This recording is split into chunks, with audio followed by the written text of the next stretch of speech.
Matthew 20:32. And Jesus stood still and called them and said, What will ye that I shall do unto you? A large group was requesting Jesus' mercy, but he needs specifics. He needs detail. So it's interesting that if you operate in generalities, it may not be useful to him. He needs more specifics. And more importantly, to be more specific in this case, is finding the right words for situations is an overlooked quality and skill. It's a skill to find the right words. Because when you find the right words, you very often, you level up, you go to the next phase, right? And that's done from requesting through the right words to Jesus, to God. Matthew 21:11. And the multitude said, This is Jesus, the prophet of Nazareth of Galilee. And Jesus went into the temple of God and cast out all them that sold and bought in the temple, and overthrew the tables of money changers and seats of them that sold doves. Sometimes Jesus' behavior alone separates him from humanity. This is not a behavior of a man, because he has arrived at Jerusalem to a major fanfare and, celebrity status, where people are basically going crazy in the streets that he's arrived, and the adulation doesn't affect him one bit, not one iota. It doesn't get into his head. If that was a man, he would be affected by that. Jesus is anti all haughtiness, anti pride and superiority and all that kind of thinking. He just keeps his head on his shoulders and his feet on the ground, and he just reacts to what he sees, and what he sees is his temple in state of disarray, and he reacts, he gets angry, and it's a sign as well of what's coming. It's a sign of what's coming, and a sign of his potential anger. He does get angry, and rightly so. God got really angry too in the Old Testament. So he was kind the first time to be gentle on the people of the time. The people of this time have taken that to be his permanent state, but it's like only a facet of his personality. So it would be a wise idea to think about that. Matthew 21:24. The Pharisees are questioning Jesus by what authority he does things. And Jesus answered, said unto them, I also will ask you one thing, which if ye tell me, I likewise will tell you by what authority I do these things. So Jesus answers a question with a question and a clause. He's sidestepping it a bit. Maybe he doesn't want to answer the question. Maybe he wants them to give him some information first, because he knows that their intentions are to get information to twist. They're not interested in the answer. They want to get the information to twist and to accuse and to provoke. So, as calm as ever, Jesus sidesteps it a bit with this nice little tactic, but also is giving them some response. He knows they're his enemies, but he always gives them a response. He does. He always has discourse with them. He always talks and replies. He doesn't give them the silent treatment.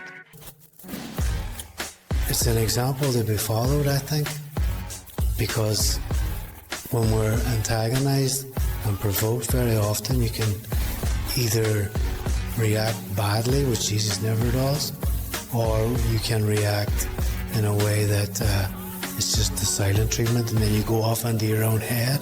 But Jesus gives a reply. He does. Matthew 22:36. Master, which is the great commandment of the law? Thou shalt love the Lord thy God with all thy heart, and with all thy soul, and with all thy mind. This is the first and great commandment, and the second is like unto it. Thou shalt love thy neighbour as thyself. So if there's a lot of information for you to absorb, it could be a good idea to just concentrate on these two for a while. Now we've got number one, love God above all else, right? Okay. Number two, love thy neighbour as thyself. So if your neighbour is antagonizing you, trying to provoke you, love them as yourself. but for the grace of God go I. That could be you. You know what I mean? That could be you in that situation, where your head's away in a different place and you're acting in a strange manner just to try and provoke someone. That could be you. Be thankful it's not. And love them. Forgive them. Show compassion, kindness towards them. Fire with fire won't work, especially if it's a close proximity. If it's someone that lives in the same building next door, you'll see them all the time and you'll just get re-triggered. Those of you who dislike religion and the church, guess what? Jesus agrees with you. For they bind heavy burdens and grievous to be borne, and lay them on men's shoulders, but they themselves will not move them or one of their fingers. So they'll give people problems and make no effort to assist them. Matthew 23:8. Be not ye called Rabbi, for one is your master, even Christ, and all ye are brethren. So simple, right? One master teacher. Not running around taking things from many, only to end up disillusioned, tricked, and trapped. You know, we've all been there. Confusion. And call no man father upon the earth, for one is your Father which is in heaven. So call your biological dad by name, possibly what he's saying there. But in terms of postgraduate students, jumping topic here, we call those masters, but Jesus says, neither be ye called masters, for one is your master, even Christ. So they study for a master's degree, right? You might say it's just a small thing, but it's against the commandments, so it makes the devil laugh. It gives Satan a rise. He gets a kick out of it. It could provoke Jesus because, you know, he says not to do it, right? So it's not so small, really. Anything that's labelled small is generally quite dangerous, I think. It's like addictions. If it's your addiction, it's big. You know, chocolate, gambling. People don't have them, won't understand them, and they'll dismiss it. But it's the small things that take over your life. Matthew 24:6. And ye shall hear of wars and rumors of wars. See that ye not be troubled. For all these must come to pass, but the end is not yet. So wars are big business while making people easier to control through fear and division, and we're having this at the moment. At this time, and probably if you're watching this in the future, it's happening as well. We have wars and rumours of wars. More to the point, rumours of wars. China and Taiwan at the minute, which is a strange one. I can get around Taiwan in a day, you know. We cannot get around China in a day. By any stretch. The difference in size of them is humongous. So a war between the two would not be viable. So if it's not to be, then maybe it's just for the rumour of it. Matthew 24:38. For as in the days that were before the flood, they were eating and drinking, marrying and giving in marriage until the day that Noah entered into the ark. This really happened, and everyone was unaware of the impending doom. It's better to know the truth, in my opinion, for sure. For sure. Gospel of Mark. Mark's Gospel is simplified. It's written for the Gentiles, and Jesus' message overall is also simplified. We have a combination here that's very coherent. But if I could choose a passage from Mark's Gospel that represents Jesus' message, it's this. Mark 5:36. Be not afraid, only believe. This is how to know Jesus. He has the power to eradicate fear. All he asks is your faith in him. And it's interesting that the verse is numbered 5:36. 36 being the number of Satan, right? So every time you see the number of Satan, think of this verse. Be not afraid, only believe. Mark 6:5. Jesus speaks about how honor is not given from those close when we walk with God. And he could there do no mighty work, save that he laid his hands upon a few sick folk and healed them. And he marveled because of their unbelief. And he went round the villages teaching. So he didn't stop, he didn't quit. He did what he could, which was teach and heal some people, but he couldn't do much else. He was prohibited by their lack of belief. Interesting, isn't it? He needs the faith, he needs the belief, he needs the specifics, but he's not getting it here from these people. He cannot operate without belief. Without belief, you may belong to the other, and there's enough of the influence of the other for that to be a significant obstacle. Jesus can only help if you have faith and belief. Mark 7:6. With pure honesty and directness, Jesus finds the right words each time. This people honors me with their lips, but their heart is far from me. For appearance's sake and vanity, they show honor to be seen by association, but they suffer not, and the world loves them.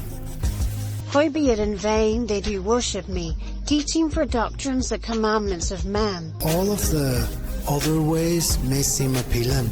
There's no point lying. You know, they're going to appeal to your fallen nature, right? But at the end of the day, they're not the way. So if it's truth that you're after, there's only one way. It won't change. It's that it. And if it's truth that your soul seeks, you have to go that way. And that's where you'll get satisfaction and you'll get joy. The rest of it will just be a merry-go-round. / misery-go-round. Where your emotions will get played with by the master meddler, Satan himself. It's very dramatic, actually. People think following God's boring. It's not at all. It's very dramatic. I don't even watch TV anymore. We can only try our best. But as long as we try, I think the intention is good. I know His Word. So let's go back to it. Mark 9:3. So picture this, right? And his raiment became shining, exceeding white as snow, so as no fuller on earth can white them. He became whiter than anything on the earth. And there appeared unto them Elias with Moses, and they were talking with Jesus. Elijah, they're having conversations. Elijah, Moses, Jesus, they're having conversations about us. Can you imagine if they were having a conversation about you? God is showing the disciples this wonder for their own faith and for those that would read about it like us. But He's showing it to them for them to believe more. Because sometimes God intervenes, you know. Sometimes God intervenes. I have a story about God intervening. Can I tell you about it? Thailand, in Bangkok, outside Bangkok, a place called Rangsit. And I was leaving a job in cloudy circumstances. There wasn't actually a reason for my dismissal, but I was in the job for the probation period and I didn't get renewed. It was a sabotage mission. They tried to take my confidence as much as possible. To stop me doing this, I think, is the reason I get hired sometimes, just to get fired, to stop me coming on the internet because they think I'll lose confidence. But anyway, I'm in the room in the office, and they're having about too much fun. There's 3 of them, and they're having a bit of a giggle about it all. And I'm thinking to myself, you know, I'm a bit annoyed about this. And I said to them, I said, you know, listen, guys, I'm not really someone that you laugh at like that. I'm not really someone that you have a joke at the expense of. I'm not, you know. I'm not a joke, basically, is what I was saying. And I said, I don't know where I got this line from, but I think it was given to me, right? I said, I'm the type of person that you mess with and you get no sleep. That's the words I said, right? And I looked at them all when I said it, and they were a bit afraid. And I said, that's okay. You're a bit afraid, but because you need to stop what you're doing, because what you're doing is wrong. You want to dismiss me, go ahead, that's fine, I'll get another job. But I said, I'm the type of person you mess with and you get no sleep. That night, at 4 or 5 in the morning, there was thunder and lightning as loud as I have ever heard in my life, or heard since. And the whole area got woken up by it. The whole area got woken up by it. And I could just imagine all those others in the office that day, waking up in their beds. And I can imagine they got a fright of their life, and they will get another fright of their life whenever, maybe it's God trying to help them in a way too, But I know for a fact they intervened, because I could feel it. There was a voice in my head that said, this is God that did that. He did it another time. I said to someone, have a good rest. Have a good rest. Whenever they were doing something that was annoying me, I said, have a good rest. And that night, again, there was thunder and lightning. So, interesting, isn't it? But that story was, it was a great feeling, I felt safe. I felt so safe. I really did. I knew I was being looked after. It was totally just confirmation. And he sendeth forth 2 of his disciples, and saith unto them, Go ye into the city, and there shall meet you a man bearing a pitcher of water. Follow him. And wheresoever he shall go in, say ye to the good man of the house, The Master saith, Where is the guest chamber, where I shall eat the Passover with my disciples? So how does he know this? Well, I think this is evidence of the network of angels that we cannot see, that we have in an unseen realm. Also in action, and I've just been reminded of a story. I'm going to tell this story as well. I was camping with a group of friends. We were at an old castle, and I took a big fall. I mean, it was probably about 30 feet, 20 or 30 feet, and I landed on concrete at the back of my head. Here. Don't know if you can see it, but that's where that scar comes from.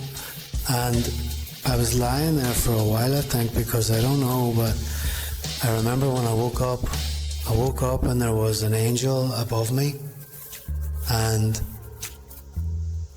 he had dark skin. He was wearing all white. He was floating, and he had the calmest demeanor. And I don't know if he had a musical instrument, but I could tell that he played music. And he didn't speak any words, but he didn't speak anything, but he telepathically told me, rise, up. He's telling me you need to get up, you need to go back up the stairs, which I did. And that was the experience over, but it was in that element of bright white, just heavenly. Things were a bit blurred and that type of thing. But I can still remember it. But that was a big moment for me in terms of faith. That was one of the experiences I had when I was only 18. That was confirmation for me 100% that God's real. And sometimes I don't realize that other people haven't had those same experiences. So the reason I have such a strong faith is because there's that, and then there's other things too. I'll tell those stories at different times, but it's something that I maybe overlook because I just assume that other people have had similar experiences, but I don't know, you never talk about it, you see. I never tell that story. I never tell that story. It means when I think about it, it gives me more of a reason to make videos like this. It makes me more motivated to do videos like this, to share my faith, to share my experiences, and to share my belief that it might help others. And that's probably why I was given those experiences and why I have them, to give to you. It's about you. It's my role is to give to you. You know, that's my role, and it's no big deal in terms of like something to get haughty about or anything. There's nothing in that. What I mean is, I'm just doing my duty. This is just me doing my duty. So I don't want any praise or anything for it. I'm just doing my duty for you. That's it.